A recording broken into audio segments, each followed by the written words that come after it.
এই সবাই সিরিয়ালে আসো আর যার যার এই মাসের বেতন নিয়ে যাও, কেউ সিরিয়াল ভঙ্গ করবে না। হ্যাঁ স্যার। কলা, তুমি এই মাসে অনেক ভালো কাজ করেছো, তোমার উপরে আমি অনেক খুশি। ধন্যবাদ স্যার। আমার স্যার আমার বেতনের সাথে ভুল করে 10,000 টাকা বেশি দিয়ে দিয়েছে। আমি কি এখন টাকাটা রেখে দিব নাকি দিয়ে দিব স্যারকে পারা?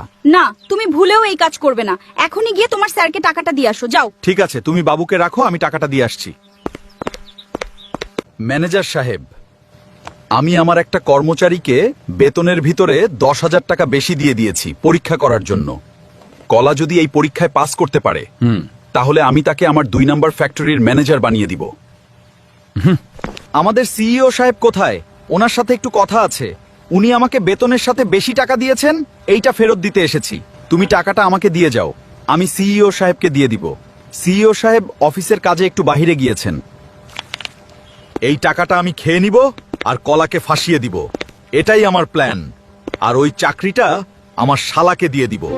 তারপর কলার কি হবে জানতে চাইলে কমেন্ট করো পার্ট 2, আর লাইক কমেন্ট শেয়ার করতে ভুলো না।